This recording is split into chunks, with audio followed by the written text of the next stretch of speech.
Баршаңызға қайырлы күн. Бүгін осындай орам жапырақты тұздап көрсетеміз. Ол үшін бізге керек ингредиенттер: орам жапырақ, қызылша, сәбіз, ащы бұрыш, тәтті бұрыш, чеснок, осындай петрушкалар керек болады.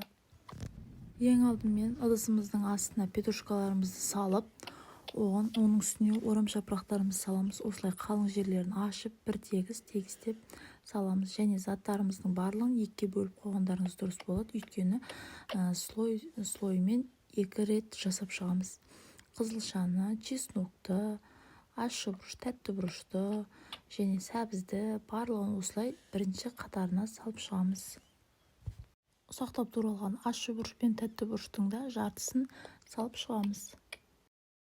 Дәл осы жасағанымызды екінші рет қайталамыз. Яғни орам жапырақты және сәбізді, ащы бұрыш, тәтті бұрышты, бетіне қызылшаны, содан кейін ең бетіне қиярды саламыз және петрушкамен жабамыз.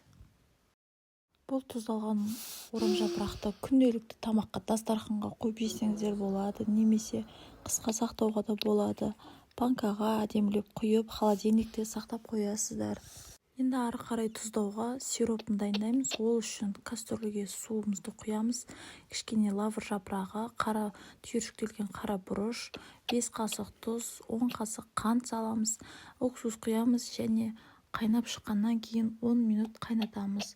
Осы қайнағаннан кейін жаңағы дайын болған капустамызға құйып қоямыз. Бетін жауып, бір күнге қойып қоямыз. Және бір күннен кейін ашып, бірден дастарханға ұсынсаңыз да болады, немесе банкаларға құйып, холодильнигіңізге салып қойсаңыз да болады. Өте дәмді, қытырлап, керемет шығады.